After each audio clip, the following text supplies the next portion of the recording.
শুধু মুখে বলতেছেন নবীজির কারণে তো এক নেকি দিয়ে উম্মত পার হবে।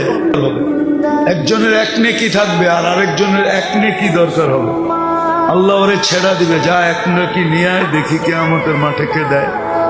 তো সবার কাছ থেকে ঘুরা নৈরাশ হয়ে যখন ফিরবে তো অপরিচিত একজন ডাকবে, এদিকে যাবে, বলবে চেহারার এই অবস্থা কেন? বইলা কি লাভ হবো, তোমার তো চিনি না। জাগরে চিনি তাদের কাছে বলতে বলতেই তো চেহারার এই অবস্থা। তারে বল না পাগলা, কাজও লাগতে পারে। তো জিদের ঠেলায় করবো একটা নেকি লাগবে, একটা নেকি। তাইলে কি? তাইলে আমার জান্নাত। তো যাবে হাত দিবে আর এক নেকি বাইর করে বলে আসা ভাগেন থেকে নেকির লিগে চেহারার এই অবস্থা গেলিয়েন থেকে তো পায়া খুশিতে আত্মহারা হয়ে ছুটে আল্লাহর কাছে আসবে। আল্লাহ বলবে এত খুশি, এক নেকি পেয়ে গেছে। আল্লাহর সামনে দাঁড়ায় পাশ এক নেকি নিয়ে আইছে। বলবে এক নেকি কে দিল? ভাবছেন কিয়ামতের মাঠে আপনিই আছেন আর কেউ নাই? আল্লাহ বলবো ওরে ডেকে নিয়ে আয়।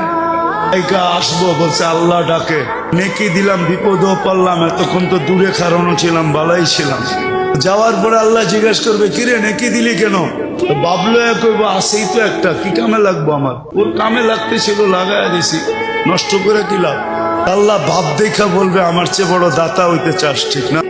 যেটা পাশ হয়ে গেছে ওরে কইবো খুশ বিয়া দিয়া খি কাওয়াত খুলিল জান্নাত, যা দুটাই জান্নাতে যা।